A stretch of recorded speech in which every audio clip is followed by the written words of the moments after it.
परेशान कर दूंगा था पार्वती। आखिर एक बेटी का बाप जो ठहरा पार्वती, अब उसके हाथ पीले करने का समय आ गया है। पर हमारी आनंदी तो अभी सिर्फ 9 साल की है। अभी तो उसके पढ़ने लिखने और खेलने कूदने के दिन हैं। देख पार्वती, लड़कियां पराया धन होती है और जितना जल्दी इन्हें घर से विदा कर दे उतना अच्छा है। कल से आनंद की पढ़ाई लिखाई बंद। पर बाबू, इसमें मेरी क्या गलती है? आप मुझे पढ़ाई करने क्यों नहीं देते? तेरी गलती है कि तू एक लड़की है। लड़का होती तो क्या बाबू? लड़का होती तो क्या? ऐ लड़की, ज्यादा जबान न चला, नहीं तो जबान हलक से खींचकर बाहर निकाल दूंगा। बाबू, मैं पढ़ लिख कर कुछ बनना चाहती हूँ। मेरी पढ़ाई ना रोको बाबू। आनंदी, तुझे पढ़ना है तो पढ़, लेकिन सारी उम्र बाप की छाती पर यूं बोझ मत करना बैठ। पर बाबू, अभी तो मेरी उम्र पढ़ाई लिखाई की है। मुझे पढ़ लिख कर डॉक्टर बनना है। पढ़ाई पढ़ाई पढ़ाई, आज तो तेरी इन किताबों का काम तमाम करके ही छोड़ूंगा। ये ले। नहीं बाबू, मत पढ़ो बाबू। हट छोरी। नहीं बाबू, नहीं। बाबू, ये तुमने क्या किया? तुमने मेरी इन किताबों को ही नहीं पढ़ा बाबू। मेरी किस्मत फाड़ दी, मेरी किस्मत। ये कापी किताबें ना सिर्फ छोरों के हाथ में अच्छी लगती है, लड़कियों के हाथ में तो सिर्फ मेहंदी अच्छी लगती है, मेहंदी। पर बाबू, मैं लड़की हूँ तो क्या हुआ? लड़का और लड़की तो हमारे दोनों आंखों के समान होते हैं। चुप कर आनंदी, और यह एहसान मान कि अब तक जिंदा है तू। कहीं बचपन में गला दबाकर मार दिया होता तो यह तेरी बकबक नहीं सुननी पड़ती आज।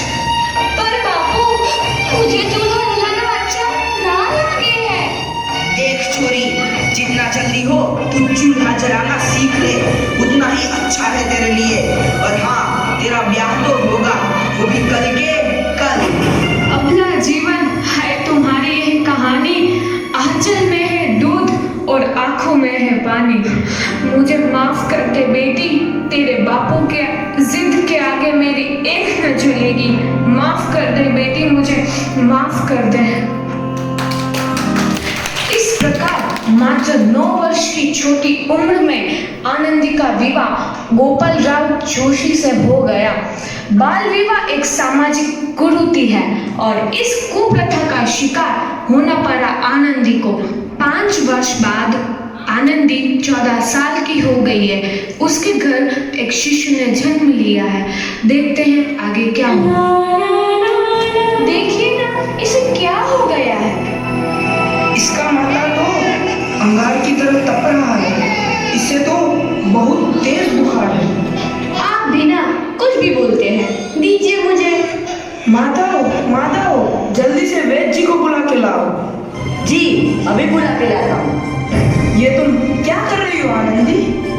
भगवान की विभूति लगा रही हूँ। बस करो आनंदी, ये सब अंधविश्वास है। अरे आप यकीन तो कीजिए, भगवान की कृपा से इसका माथा ठंडा हो रहा है और बुखार भी उतर गया है ना बाबू? देखिए। दीजिए मुझे। उठो बाबू, आंखें खोलो, तुम्हें तुम्हारी माँ बुला रही है। आंखें खोलो, देखिए ना इसे क्या हो गया है। आंखें भी नहीं खोल रहा। आंखें खोलो बेटा। आप चुप क्यों है? आंखें खोलो बेटा, आंखें खोलो। आनंदी, हमारा बेटा कभी आंखें नहीं खोलेगा।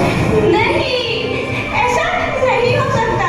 मेरे बेटे को मुझसे कोई नहीं छीन सकता, कोई नहीं छीन सकता। पागल मत बनो आनंदी। माधव,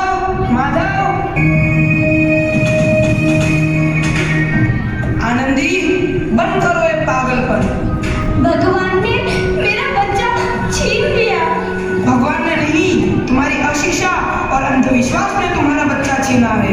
अगर तुम पढ़ी लिखी होती तो आज हमारा शिशु जीवित होगा। तुम अनपढ़ थे आनंदी, अनपढ़। नहीं, अब मैं अनपढ़ नहीं रहूंगी मैं अनपढ़। मैं पढ़ूंगी ताकि कल किसी और आनंदी को इलाज के अभाव में अपना बच्चा ना खोना पड़े। शाबाश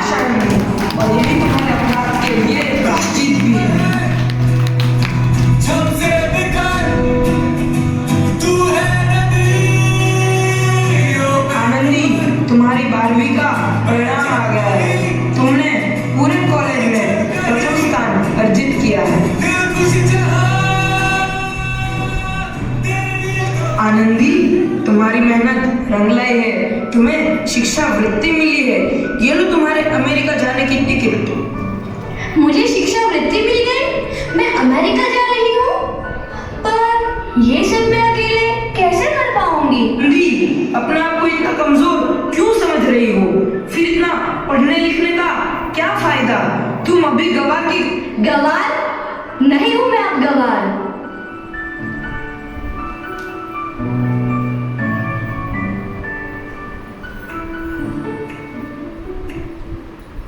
तो इस प्रकार 7 अप्रैल 1883 को आनंदी अमेरिका के पेंसिल्वेनिया के लिए रवाना हुई और 3 साल बाद उन्होंने डॉक्टर ऑफ मेडिसिन की उपाधि प्राप्त कर ली।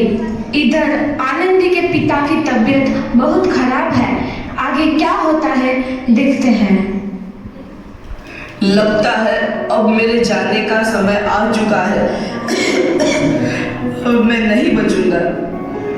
ऐसा मत बोलो। शहर के सिटी हॉस्पिटल में अमेरिका से डिग्री लेकर कोई बड़ा डॉक्टर आया है। एक बार वहां चलकर दिखा लेते हैं। हाँ, सही बोला भैया। कम से कम दिल को तसल्ली तो मिल जाएगी। हाँ हाँ, चलो चलो जल्दी हॉस्पिटल चलते हैं।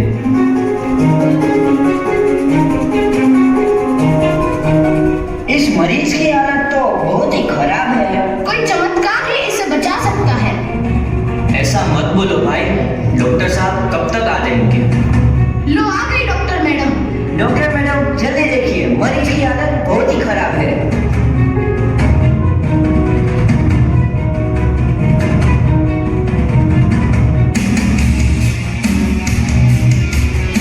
अब आप बिल्कुल ठीक हैं। मौत के मुंह से आपको बचाया है डॉक्टर मैडम ने। डॉक्टर साहब ने मुझे बचा लिया। मुझे मिलना है डॉक्टर साहब से। डॉक्टर साहब नहीं, डॉक्टर मैडम बोलो। डॉक्टर मैडम, उन्होंने ही तुम्हें जीवन दान दिया है। लो आ गई डॉक्टर मैडम, मिल लो उनसे। डॉक्टर मैडम, आपका बहुत बहुत धन्यवाद। आपने मेरी जान बचाई। इसके बदले में मैं गरीब भला आपको क्या दे सकता हूँ? वचन वचन चाहिए मुझे कि कभी ये नहीं कहोगे कि लड़कियां कुछ नहीं कर सकती। वचन? ये कैसा वचन? अरे श्यामलाल, तुमने पहचाना नहीं? तुम्हारी बेटी है आनंदी। आनंदी? मेरी बेटी आनंदी डॉक्टर? हाँ बापू, वही आनंदी जिसके लिए बचपन में तूने चूल्हा और दूल्हा के अलावा कुछ नहीं सोचा था। आनंदी, आनंदी मेरी बेटी, मुझे माफ कर दे। मैं तेरा गुनहगार हूँ बेटी। नहीं नहीं बापू, वही आनंदी जिसके हाथ पीले करके तुम उसकी सारी जिंदगी काला कर देना चाहते थे। माफ कर दे मुझे मेरी बच्ची, माफ कर दे। मैं तेरा अपराधी हूँ मेरी बच्ची, माफ कर दे। नहीं बापू, मैंने तो तेरा एहसान चुकाया है। याद है ना अपना एहसान जो बचपन में तुमने मुझ पर किया था?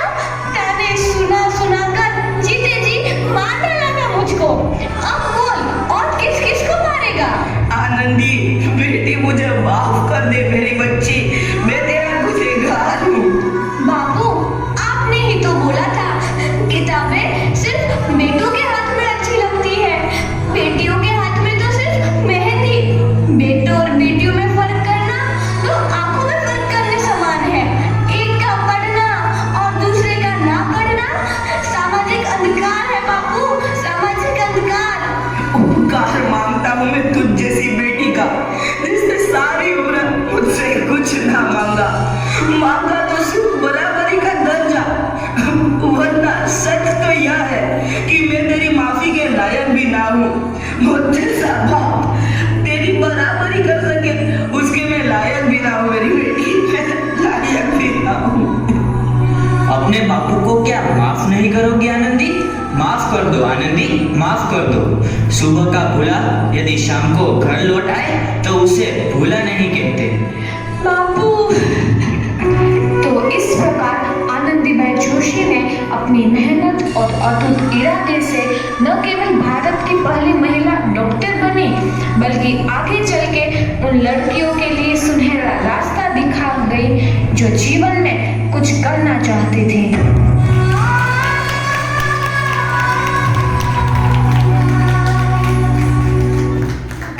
बहुत बहुत धन्यवाद आप लोगों ने तो हम सबको इमोशनली कर दिया। बहुत सुंदर प्रस्तुति थी और सच्ची घटना पर आधारित है। ऐसा अभी भी बहुत सारे समाज में माना जाता है कि बेटियां बोझ हैं, बेटियों को नहीं पढ़ाना, उनका काम है बस उनकी शादी कर लो और बाल विवाह के कारण उनकी जीवन खराब हो जाती है। तो धन्यवाद आप लोगों का कि आप लोगों के माध्यम से हम लोगों को कुछ सीखने का मौका भी मिला। भ्रमण परागों पर बैठेंगे, धारी रहेगी रखवाली, खुशबू फूल उड़ने को आतुर, क्या कर लेगा ये माली।